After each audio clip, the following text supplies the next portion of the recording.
Good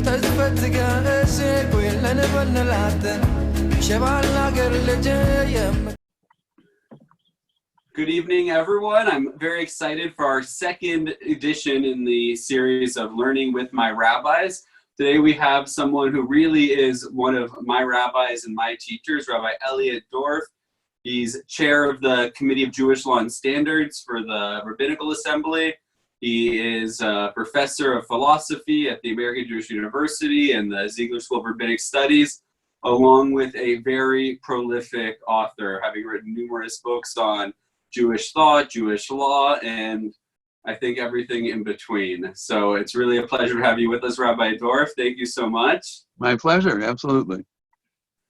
So I think just diving into things right now, you've written a lot about many different things that are very relevant given the situation that we're in right now.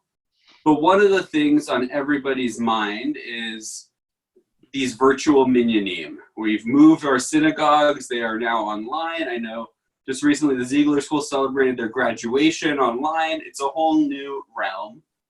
But there are particular halakhic issues when it comes to the online, the virtualization of minyan. So could you tell us a little about the new tshuva that passed and just some of the background and the halakhic implications as you see them? Sure.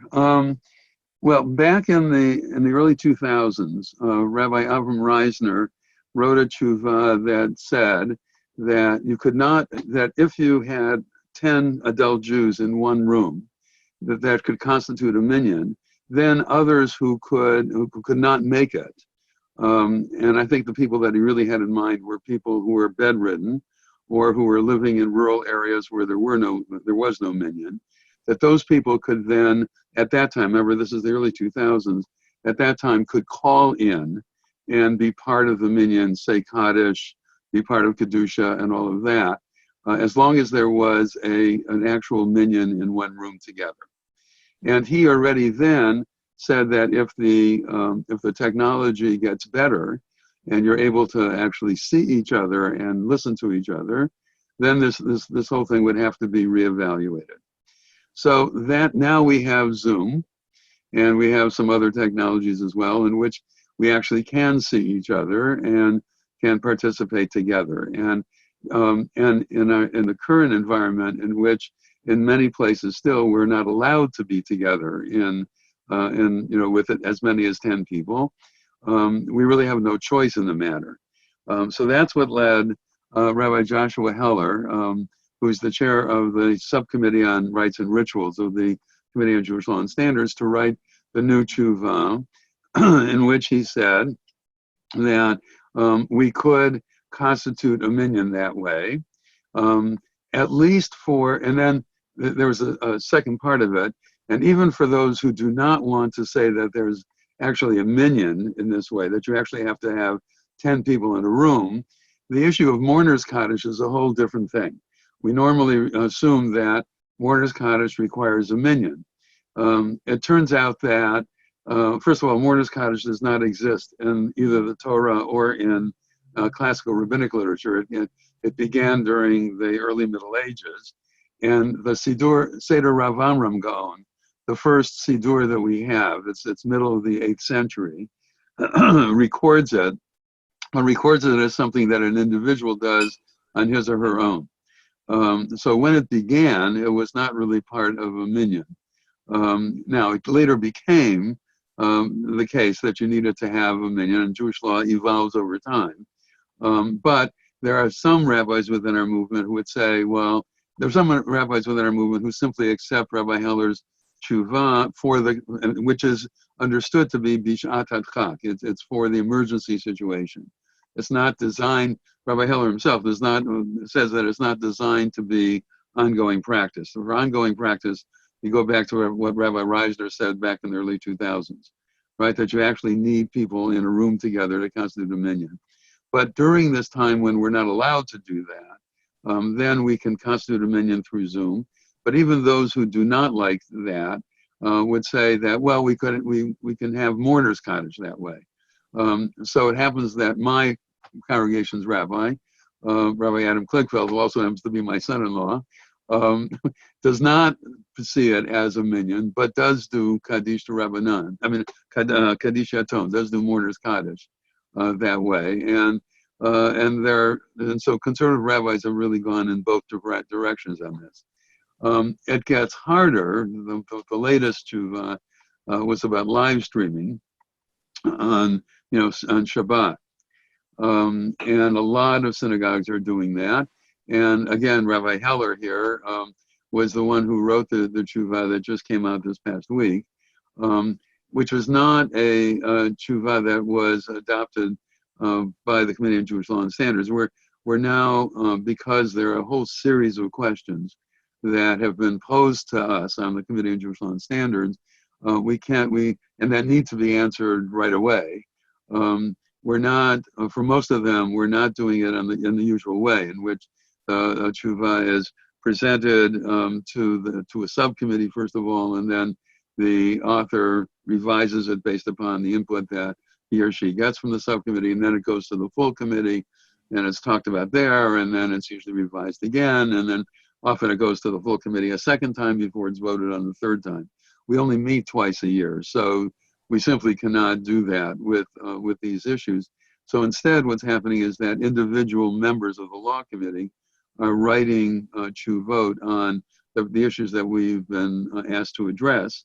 And then there are a few of us who give that person some feedback. And then ultimately what gets posted is, this is the guidance of the Committee on Jewish Law and Standards during this pandemic.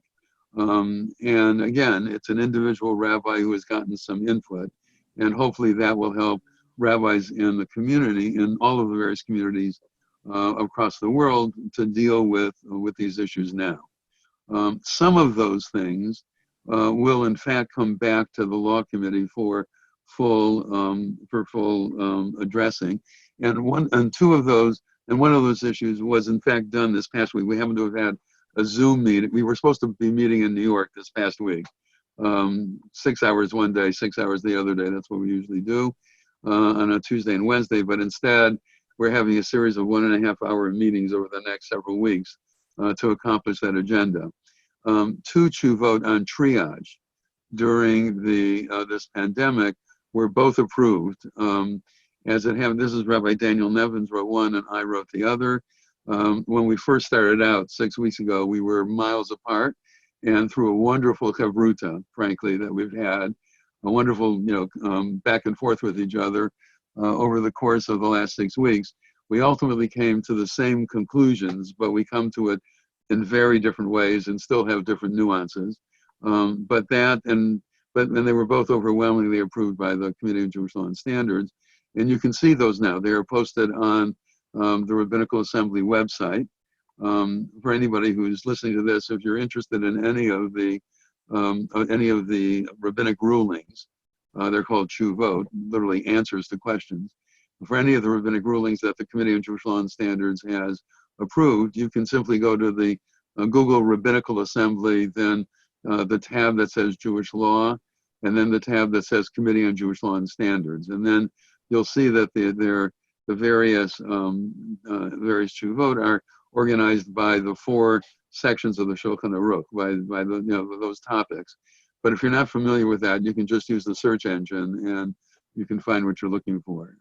It's a great way. I know oftentimes I just type in a topic and CJLS into Google, and it pops right up the tshuva from the committee on it.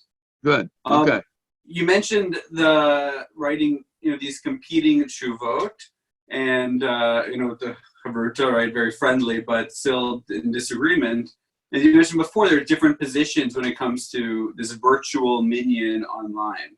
Right. We at Beth Tikvah have been doing one thing, and I know other synagogues, and even here in Toronto, have found a different course that makes sense for them. But overturning a tradition or making a new ruling, right, what does that feel like in the room? What are the concerns that you and other members, you don't have to name any names, have of kind of making such a major shift, even if it wasn't until the Middle Ages that we had more Scottish, and later even that it required a minyan? It's been that way for centuries. So what were the concerns people talked about in making a change like that? Well, I mean, first of all, we are talking about Shabbat Chak, and that category, an hour of emergency, right? That kind of category has unfortunately existed within our people for generations. And one of the things about Jewish law is that it does have ways of adapting to new circumstances. This goes back a long time ago. I mean, for example, right after the destruction of the Second Temple, when Jewish law was primarily a sacrificial cult in one place, namely the temple in Jerusalem, and now all of a sudden there is no temple in Jerusalem, and so Rabbi Yochanan ben Zakkai at the time issues 9 different takanot, different changes in the law. And those were not intended for just Shabbat Chag, those were intended from here on in because nobody knew whether there was going to be a third temple or not. These, we assume, God willing, sooner rather than later, the pandemic will pass and we'll go back to some version of normal. And so hopefully this particular rabbinic ruling about constituting a minyan on Zoom will be understood to be only for the emergency and not as standard operating procedure. And the reason for that, the reason why I say hopefully, is because there are all kinds of meanings that come that come together when we are together. It's not the same as by seeing each other even on Zoom and being able to talk to each other on Zoom. As good as that is, I mean, much better than just on the telephone.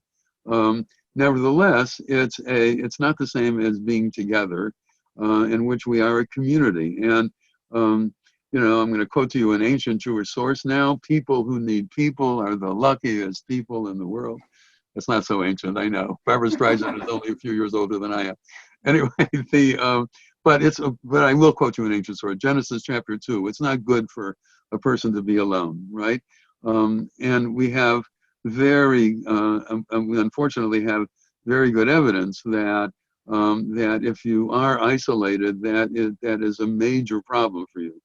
In prison environments, for example, short of execution and torture, the harshest penalty is solitary confinement.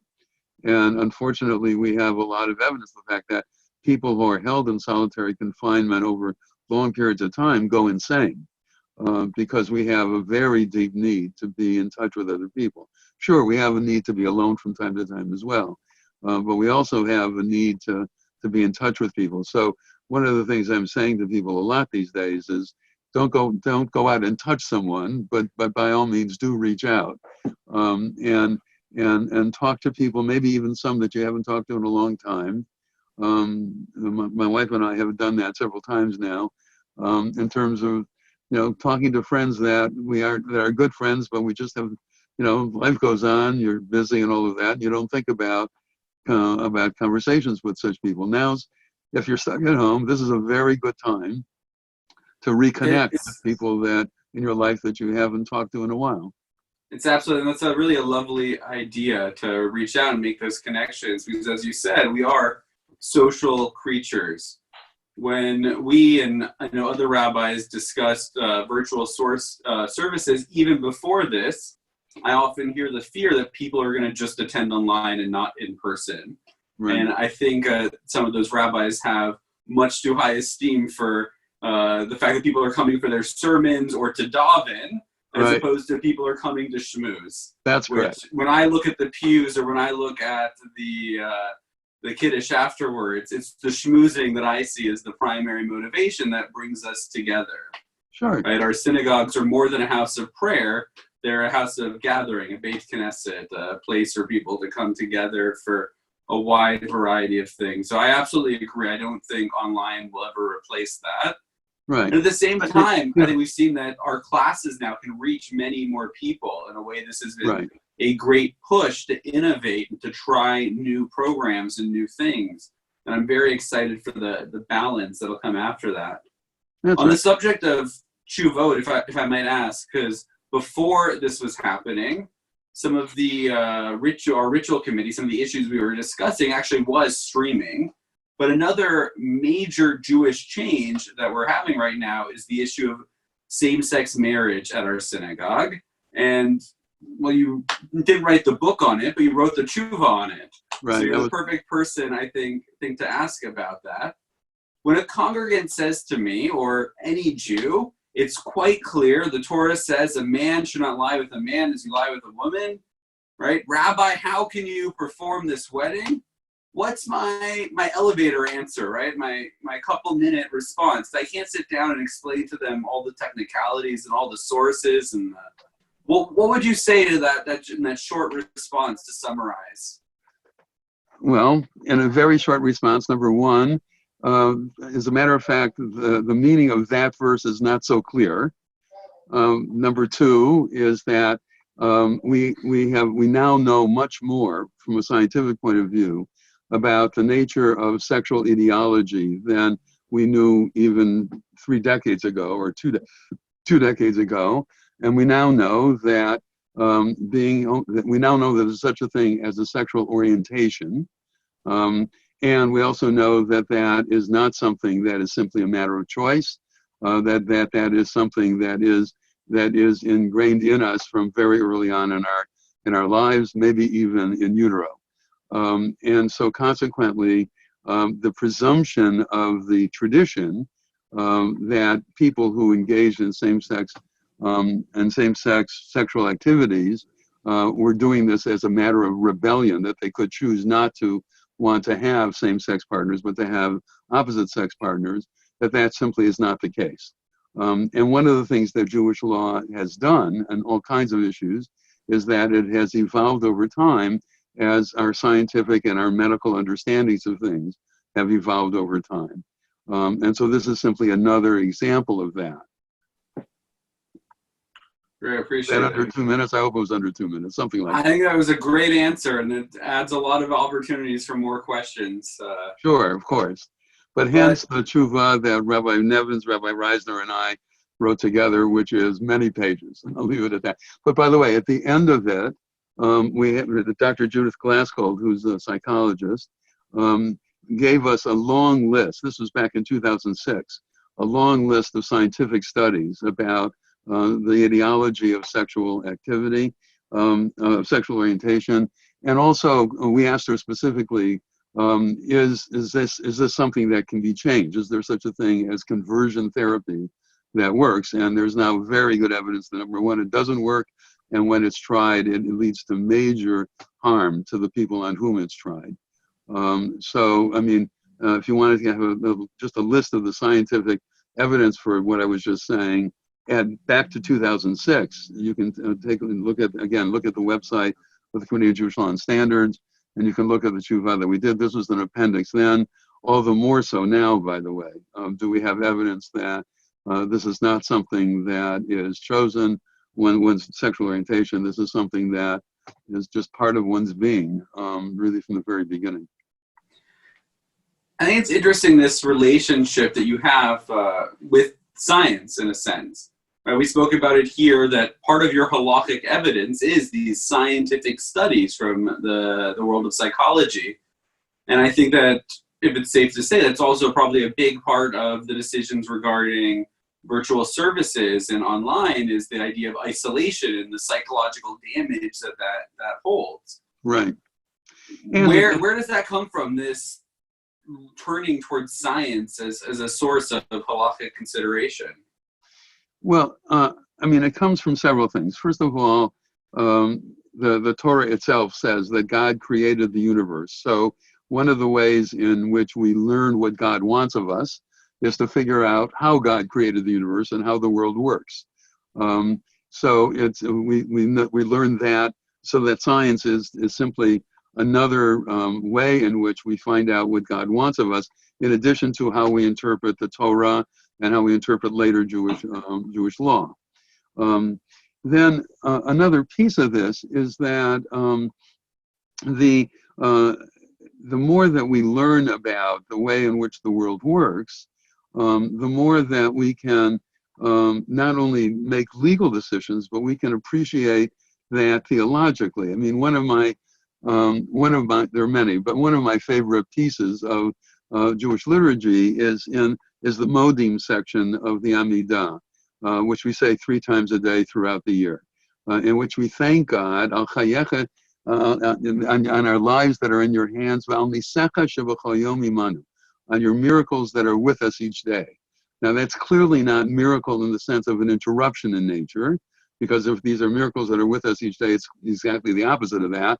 It's the fact that we are so constituted that we're able to live, that we live in an environment which, if we do not despoil, we're able to breathe, and we're able to have water that we can drink, and we're able to move, we're able to think, we're able to associate with one another, we're able to create new things. All of those kinds of gifts that we have are nisecha shebachol yom imanu. And so one needs to so as we learn more about science, the more we're able to learn more about what we need to appreciate in life. I think it's great. That's actually one of my favorite lines in the liturgy myself. It always struck me as a bit of an oxymoron, but at the same time, right, your daily miracles, but it's this reminder to live life with a sense of just radical amazement, of wonder and awe, and to appreciate. Right. Which to me has really been the central message, at least for me, of Judaism, is to, in a sense, wake up, to not just let the day pass you by, but to really live your life mindfully and aware, not just of God's presence, but of just how wondrous even our small moments are, relationships, even the things we don't enjoy, how lucky sometimes we are that we have those opportunities. Even now, in the midst of a pandemic, there's no time in history, I think it's been better to be in a pandemic, to have Zoom, to have Uber Eats and all of these other options available. I really feel blessed that I'm in a place that I can have that, despite how hard these past couple months have been. Right. Mas Kedushin, who was one of my teachers a long time ago, talked about each one of the blessings. And, traditionally we're supposed to say 100 blessings every day. And he talked about the blessing as being a form of what he called normal mysticism. Normal in the sense that you're saying these blessings as you're living your life as you usually live it. But you interrupt it. Remember, a blessing is a one-line thing. Blessed are you, O Lord, who does X, right?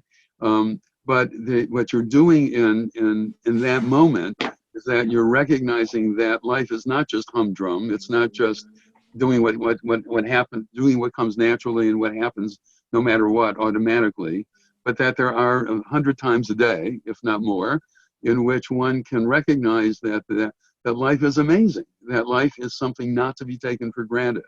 And I think you're right. I think that is a core religious attitude toward life, right? The religion doesn't take the place of science. You don't do religion in places, you do science and religion, and you integrate them both. I think that's a large part, by the way, of what the conservative movement's all about, right? The conservative movement is to take modernity and the tradition and integrate them. You don't sort of, in a kind of schizophrenic way, separate them in 2 different departments in your life. You take the tradition and modernity and you integrate them. And modernity includes science and includes other things as well, like modern culture and issues, modern philosophy, and so on down the line. I love that, right? Stephen Jay Gould, the Christian theologian and scientist, talks a lot about this idea of noma, he calls it, non-overlapping magisteria, saying his religious beliefs and his scientific beliefs have nothing to do with each other. But that always struck me as difficult, because how can I say that my religion doesn't speak to some of the most important issues of the day, which certainly are scientific questions? That's right. Religious questions and scientific questions both have a level of importance. And to say they're separate and distinct is to split my identity into 2 very different ways. Which you're not allowed to do according to the Shema, right?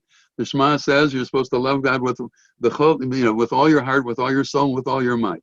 That means that you have to integrate all of these things. It can't just be this is that, this is there, right? This is in the synagogue, and this is when I actually live my life. That's that's intellectual schizophrenia, and the Shema says you're not allowed to do that. Okay, you really need to integrate everything in you: your mind, your body, your emotions, your will, your associations, your beliefs, right? Your fears, your hopes, all of that has to be integrated within you and in your religious stance.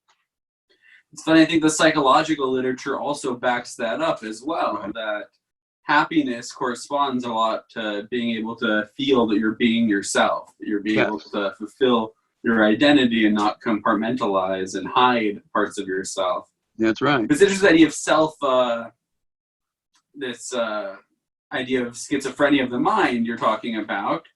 And I'm curious a little bit as a movement, because you just mentioned the movement before, and we were talking about this tshuva you wrote regarding same-sex marriage with Rabbis Reisner and Nevins. But there was also another tshuva written by Rabbi Roth, and then another one that didn't get passed by the committee as a tshuva due to things which those that have attended my class on the topic know from the shul, and others will have to come next time we do a series on it, by Rabbi Gordon Tucker. The question is, how can one movement have so many different opinions? There were 3 opinions written, 2 of them passed, 2 of them are official policies. You talked about on triage, there are 2 different views that have passed. And on so many other issues, there are multiple conflicting opinions.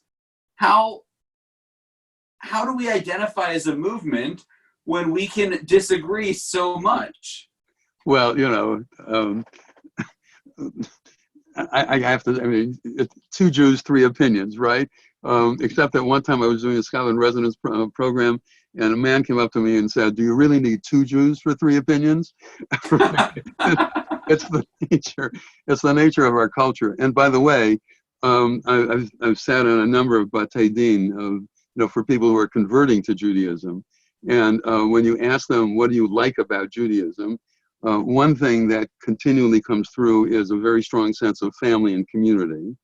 And the other thing that always comes through is that you can ask any question, and you can argue with each other, and that is really a way in which we show respect to each other.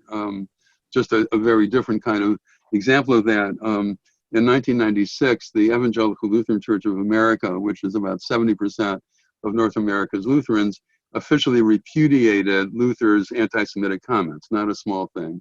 And then they created a commission of 15 Lutheran theologians to create a new Lutheran theology about Jews and Judaism. And they asked 6 of us who do Jewish theology to meet with them at Gustavus Adolphus College. It's a college about an hour and a half southwest of the Minneapolis airport. It's a Lutheran college.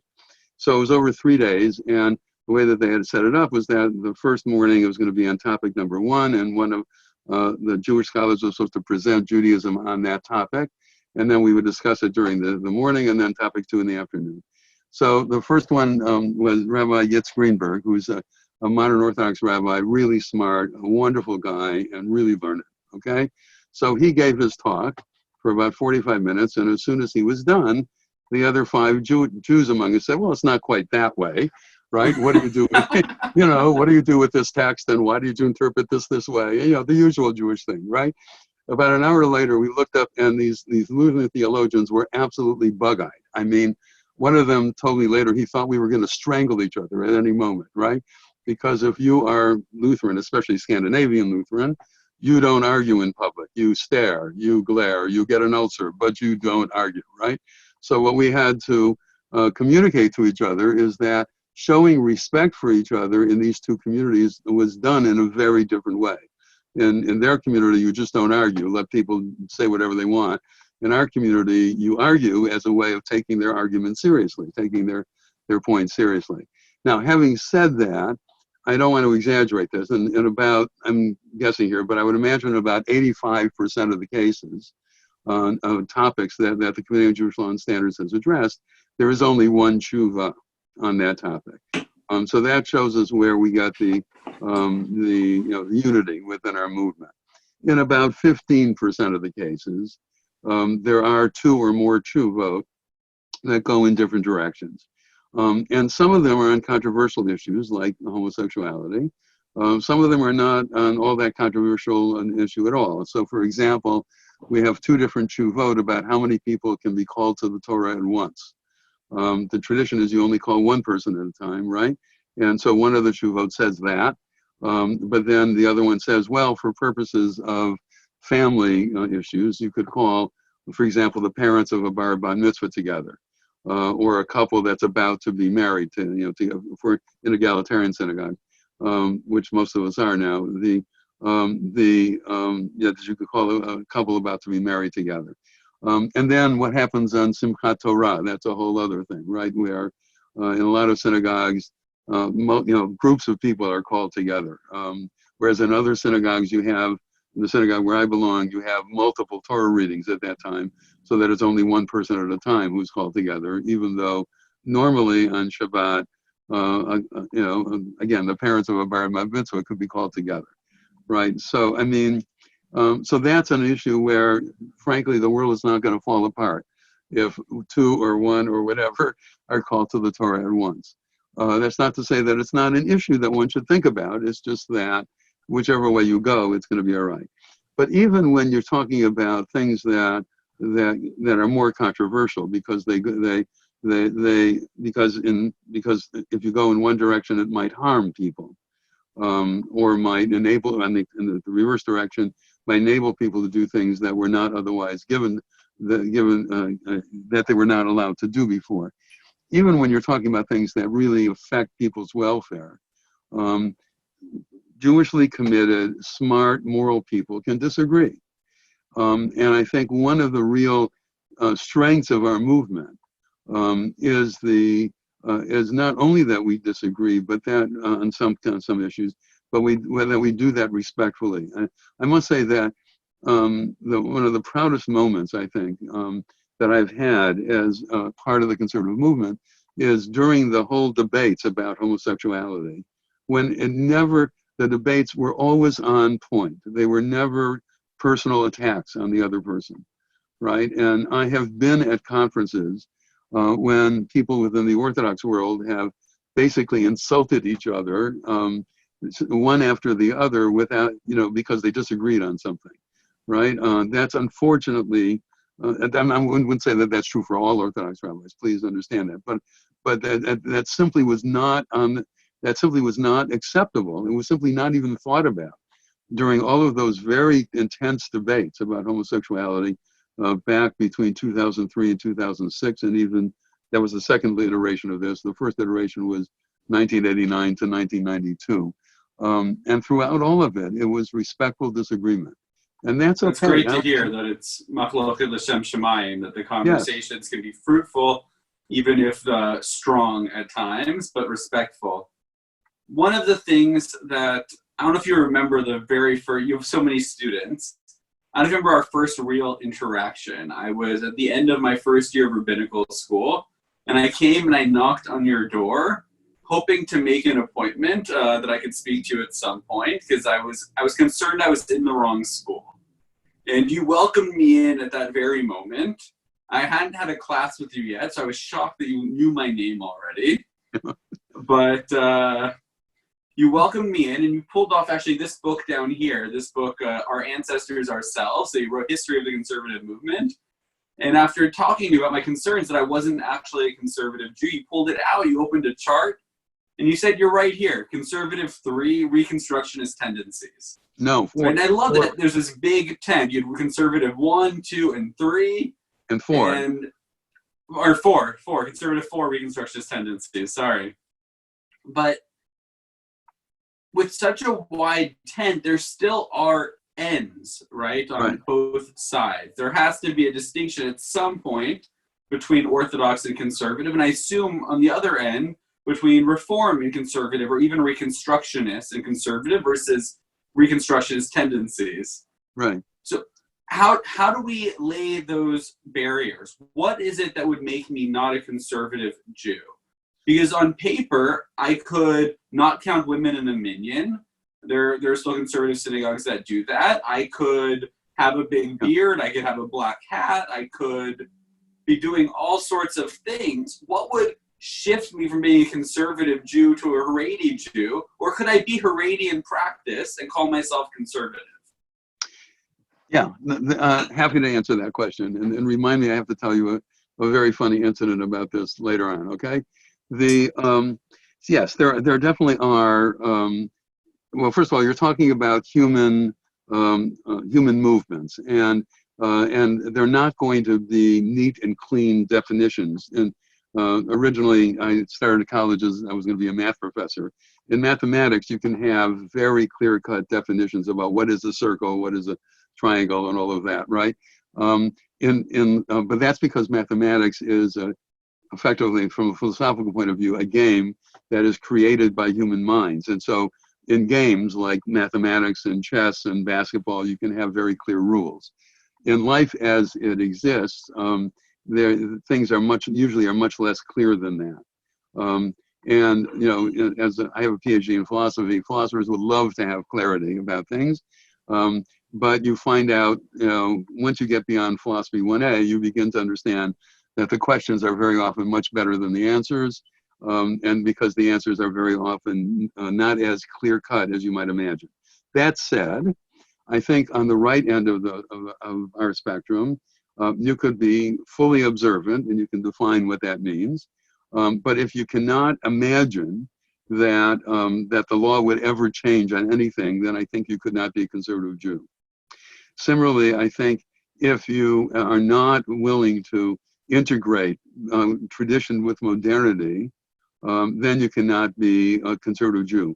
The modern Orthodox do take modernity seriously, and they take tradition seriously, but they very often divide them, right? This is where I do tradition, and this is where I do modernity.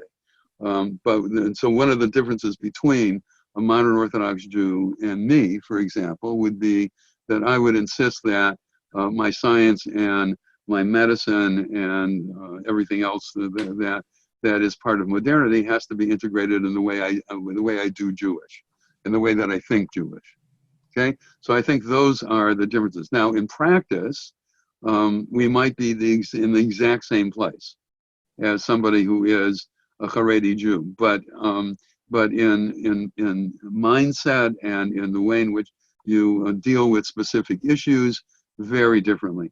And that would mean, by the way, even when I'm talking about, I do a lot of bioethics, so even if I'm talking about things like beginning of life issues, infertility, abortion, birth control, or end of life issues, removal of life support issues, all of those kinds of things, I'm going to be much more interested in integrating the classical Jewish tradition with modern science than my Haredi co-religionist, okay? And even my modern Orthodox co-religionist. On the other end of the spectrum, we understand Jewish law to be binding. Now, that means authoritative. Now, why is it authoritative? A whole series of reasons, and in several of my books, I talk about the fact that in the Torah itself, it's not just because God told you so and God is going to zap you if you don't obey them and reward you if you do obey the laws. That does exist in the Torah, no question about it. But the Torah itself has a whole series of other reasons as to why the law is binding. And I think the reason why the Torah was aware of the need to do that was because of what happened at Mount Sinai, right? They get the 10 Commandments. 40 days later, they're worshiping the golden calf. And if any generation of Jews should have been impressed by the power of God to enforce God's law, right, that generation should have been. But nevertheless, they're worshiping an idol 40 days later. And so I think that the writers of the Torah were already aware of the fact that there are other reasons that are behind our observance of the law. And in several of my books, I talk about, I think, 6 of them in the Torah and another 3 that the rabbis added as to why one should observe the law. And by the way, I teach a course at the law school at UCLA. I've team taught it with Arthur Rosette since 1974. We wrote a book together. And he unfortunately has passed on, but I'm still doing that. And I very often ask when we come to this part of the course, these are 2nd and 3rd year law students. Why do you obey the law? Well, the reason why you obey the law is because otherwise you'll be arrested and punished, right? I said, well, this goes back to Thomas Hobbes, if he doesn't put it quite this way, but if the only reason you were to obey the law is because you were afraid of being punished, So you would need, let's say a police officer works for an 8-hour day.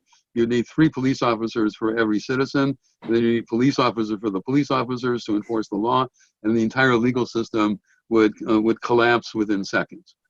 The only way in which a legal system, including one that's enforced by police officers, the way in which a legal system can actually become authoritative is if the vast majority of people obey it for all kinds of other reasons.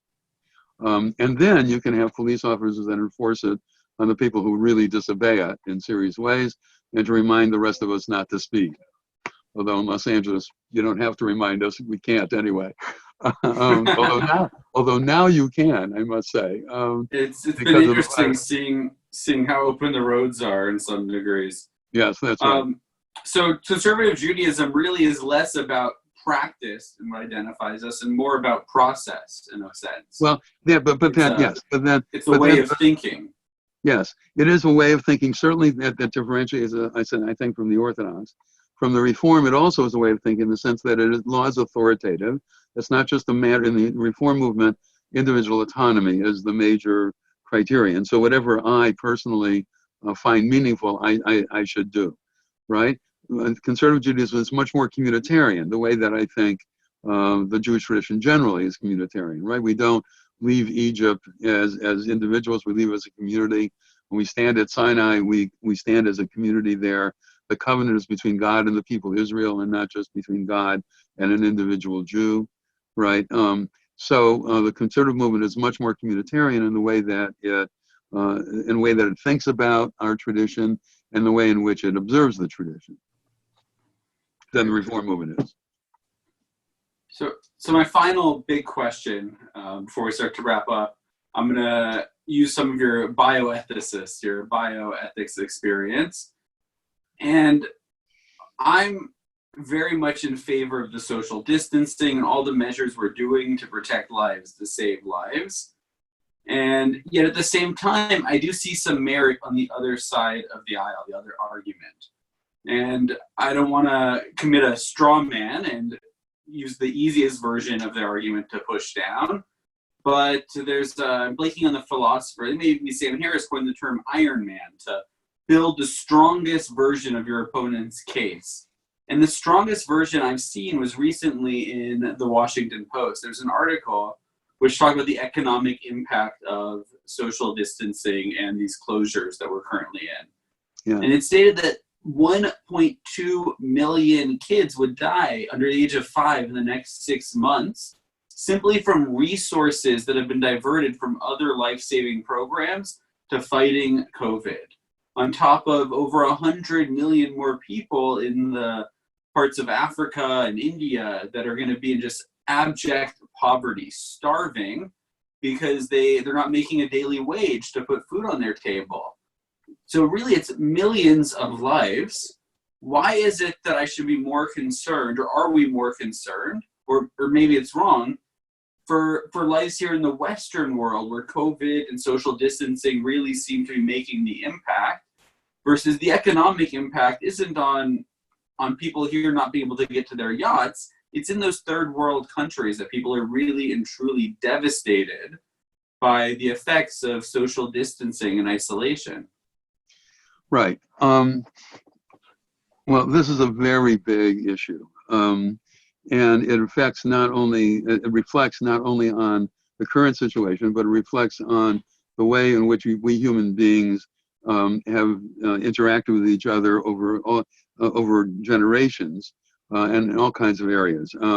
There is enough food produced in the world at this moment to feed everybody. But the fact of the matter is that even without COVID, there were people starving all over the world, in part because of very bad distribution and politics and wars, all of that kind of thing, right? I'm old enough to remember, I'm 76, by the way, you don't have to guess, but I'm old enough to remember that when I was in college in the early 60s, there were just then 3 billion people on the planet. There weren't 1 billion people on the planet until 1800. It only took 130 years to get 2 billion. It took 30 years to get 3 billion. It took 16 years, 1976, to get 4 billion. It took only 8 years to get 5 billion, and then China did its thing, so it took a little bit longer to get to 6 billion. We're now 7 plus, closer to 8. And we were really worried that back in the 60s that the Earth could not sustain 3 billion people. It can sustain that if we were to distribute things more evenly. And similarly in regard to healthcare. Even in the United States, the people who are the population that is most suffering from the pandemic are the people who are in the lower socioeconomic classes of society, right? Those are the people that among whom are the greatest number of deaths. That's even in North America, but certainly in in places like Africa, South America, and the like, right? That it has had a major devastating effect because of the fact that you start out with bad access to healthcare and with bad access to food and clothing and shelter, and that's just simply makes you all the more vulnerable to the virus and to its effects. So, I mean, but even in Western countries, the economic piece of this is a major issue. If you've got in the United States now 30-some million people out of jobs, right? In the end, we not only need to protect ourselves from the virus, but we need to eat. And we need to be able to afford to be able to put food on the table for not just ourselves, but for our families. So there needs to be, in fact, a balancing between how we protect ourselves from the virus and that is until we get a vaccine, hopefully sooner than later, and the economic needs to be able to afford to live. I don't think there's an easy answer to that, and I think that every society right now is trying to balance those needs in very different ways. Sweden went in one direction, right, where you have no quarantine whatsoever. They've suffered a lot for that in terms of deaths, but their economy is fine, right? The opposite end of that is, what has been happening in Canada and the United States, in which we've taken quarantine very seriously. By the way, Israel took quarantine really seriously. At one point, you could not go more than 100 meters out of your house. That's like a football field out of your house. As a result of that, in terms of numbers of deaths per 100,000 population, far fewer in Israel than in the United States. Wow. And but now they are able to reopen society more than we're able to do in the United States because they took that really seriously. The United States, I see, is a very unique situation too, with different states reacting very, very differently to this. That's right. In part, it's because the United States probably took individual liberty far further than any other Western country. You can sue the government in the United States. You can't do that in most other Western countries, right? And there's some very good things that come with individualism and liberty, but there are also some bad things that come with it because we do not live as individuals on isolated islands. We are, after all, social beings, going back to what we started with. And as a result, what happens is that when you have a country like the United States, especially with the leadership we have now, that's a whole other story, right? But if you have a country in the United States that's not used to living by rules, right, is used to a lot of liberty, and then you have this kind of healthcare situation, which requires being able to be together as a community, to live together as a community, it just doesn't work well. That's the reason, I was on Hillary Clinton's healthcare task force back in 1993, may it rest in peace. But one of the reasons why we do not have socialized medicine in the way that Canada does, Western Europe does, and Israel does, is because Americans just can't get together. Obamacare was first of all, just barely passed, and ever since it's been around, the Republicans have been trying to either get rid of it altogether or at least to limit it a lot. And so and on the other hand, we have a rabbinical student who just became a rabbi. She made Aliyah a number of years ago and then came back to finish rabbinical school. And one of the things that she pointed out was that why was Israel able to contain the virus so well is because they all go through the army. So they're all used to listening to orders, right? And when the health department says you must, or when the government says you must, they understand what that means, even though they're all not all, but I mean, there are 80% Jews there, right? And like to question authority, still Israelis have figured out that when the government says X, you've got to do X. Whereas in America, you don't have that. And there's we a now are natural suffering. questioning, even of things like the lunar landing, it seems like, and vaccines in America as well, which I know you and I have talked about before, the issues there. Right, and the halakhic imperative to get vaccinated. In the same way, I think you would say there's a halakhic imperative now to do whatever we can to protect others' lives as well as our own, right? That's right. But that's right. And then pikuach nefesh, right? Protecting a person's life, right? But of course, protecting a person's life also means that the person has food, clothing, and shelter, right? So so how do you balance food, clothing, and shelter with healthcare? That's an ongoing question, by the way. Every single time that you have a government that sets up a budget, how much money is, even in Canada, right, where you have socialized medicine, well, how much money is the government going to spend on socialized medicine as opposed to, housing and roads and bridges and defense and education and social welfare and all of that kind of stuff, right? Every single time a government deals with that, it is making those kinds of decisions as to how you balance those needs. And now we're having those kinds of things. Absolutely. And now it's not just a government issue. Now it's also an individual issue, as we're realizing that we need to balance those needs. It's a very difficult topic. Actually, I taught some of your triage tshuva last week 2 weeks ago in my class. And one of the things we talked about was how great it is here in Canada having healthcare, in that sense that everybody has a basic net, but at the same time, choices sometimes are out of your hands. I knew people that had grandparents who were essentially told that they're not worth a respirator. They're too old to get the respirator. They had COVID. And essentially, it was the government's choice.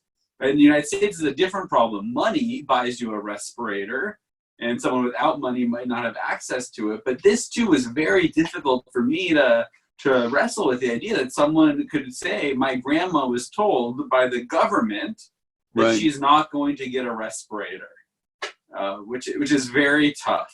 It's a very tough place. And I don't know there is a good answer in the end.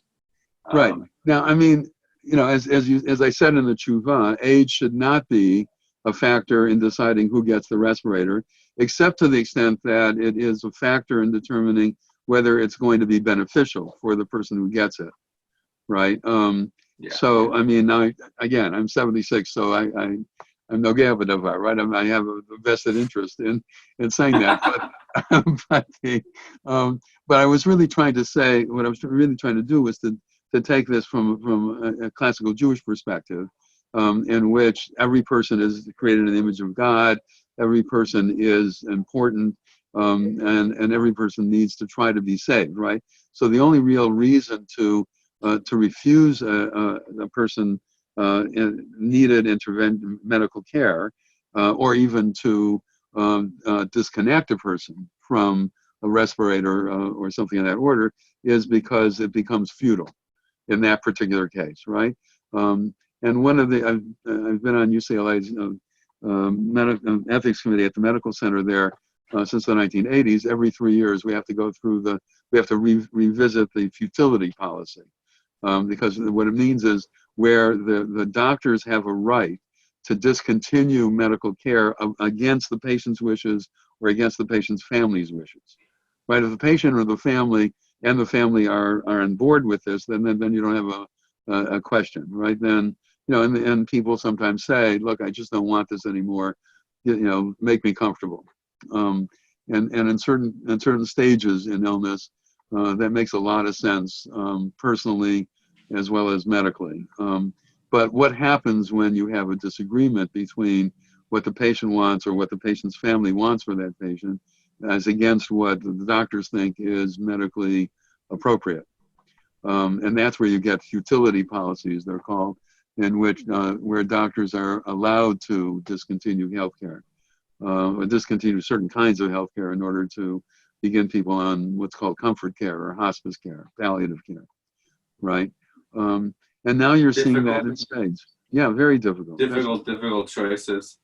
As we wrap up, I want to be respectful of your time. Is there just, Rabbi Artson taught me I shouldn't ask, is there a favorite piece of Torah you have, but a particular piece of Torah that's been on your mind as of late that you'd like to share with us, something during this time, or? Well, one of my favorite pieces of Torah, of our tradition, and not only for this pandemic, it really is, it seems to me, is Rabbi Tarfon. Lo alecha hamlacha, in Pirkei Avot, in Ethics of the Fathers, right? Lo alecha hamlacha ligmor ve'enata ben chorin lihibatel mimenu, right? Yours is not to finish the task, but neither are you free to desist from it. I think that is a model of balancing responsibility with sanity, right? On the one hand, yours is not to finish the task. So if you can't get health care to everybody in the world, right? And if you cannot resolve that issue, as long as you do whatever you can do to that, you don't have to feel guilty, or frustrated, guilty about not being able to finish it. But neither are you free to desist from it, right? You can't just say, people are going to die, tough luck, right? What you have to do is whatever you can do in order to create social policy and to create, the economic structure as well as the medical structure to be able to deal with this, right? And I think that there is that kind of balancing is, in life in general, is really important. Sometimes when I do a lot of interfaith work, and sometimes when I talk to people in other faiths, or for that matter, the Jews, I say that Judaism spells the word responsibility with a capital R. Because we really do have responsibility to try to make this a better world. And that is, but at the same time, you can't expect, the world is flawed. The world has its limits, and life has its limits. So, lo alecha hamlacha ligmor. You don't have to feel as if you have to make it all perfect, because it's just not going to happen that way. But on the other hand, you do have the responsibility to do what you can. And so that for me is the balancing of responsibility with sanity that I think is really critical for life in general and for us right now as well. It's an important message, an important lesson for us all. I want to thank you so much, Rabbi Dorff, for being on with us, for giving us your time and your wisdom. It's always a pleasure to learn with you, to have these opportunities. I've missed these conversations very much since leaving Los Angeles. Likewise the other way, Louis. Absolutely. For any of those watching that aren't as familiar with your works, as some of your books here, is there a place you would recommend they start if they would like to hear more of your ideas, or it really, I guess, depends maybe on the topic? Yeah, it depends on the topic. I've written on three primary topics. One on, if you want, on theology. So I have a book called Knowing God. Jewish Journeys to the Unknowable. So that book is called Knowing God, and it takes a philosophical view about philosophical and Jewish view. I try to integrate them into how to understand God. Then I do a lot of work on ethics. So I have a book on medical ethics. It's called Matters of Life and Death. And if you're interested in those kinds of things, beginning of life issues, end of life issues, distribution of healthcare, and triage, by the way, chapter 12 in that book, then that's called Matters of Life and Death. Then I can see the top two books that you have on the top there. The one on social ethics called To Do the Right and the Good, and then one on personal ethics called Love Your Neighbor and Yourself. And so that deals with issues in social ethics like poverty and war and justice, both procedural justice and substantive justice. And then the one in Love Your Neighbor as Yourself deals with things like sexual ethics and hope and questions of and parent-child relationships, things in that order. So those are on ethics. And then in terms of law, the book that I did with Arthur Rosette, which is primarily about Jewish law, but has comparisons to American law. It's called The Living Tree. It's that green one. So those of you who are lawyers, this is the book that we teach until he died, and then I teach now, which is to law students. But if you're more philosophically oriented, there's a book that I did called The Unfolding Tradition, Philosophies of Jewish Law, which talk about 15 different theories of Jewish law within the conservative movement, and then a comparison. The pile down here. That's the yellow cover, right? With comparisons to the Orthodox and to the Reform movement. So if you're interested in what is a theory of law, and then what theories of law exist within the conservative movement, with comparisons to the right and to the left. So it depends upon what you're interested in. That's fair. And you've written on so many areas. All I can say to anybody watching is that it's really a pleasure to learn with Rabbi Dorff in person. And it's almost equal to, from reading his books. It's not quite as good as in person, but he writes in such a personable and knowledgeable way that really is easy to comprehend, and yet touches on some very complex issues. And it's really a pleasure to read. So I highly recommend you check it out.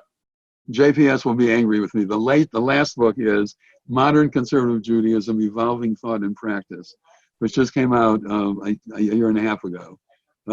So it talks about evolving thought in terms of God, prayer, those kinds of things, and all kinds of stuff in Jewish practice, business ethics, sexual ethics, language ethics, all of that kind of stuff, and issues of Zionism and Israel and those kinds of things. Anyway, that's called Modern Conservative Judaism, Evolving Thought and Practice.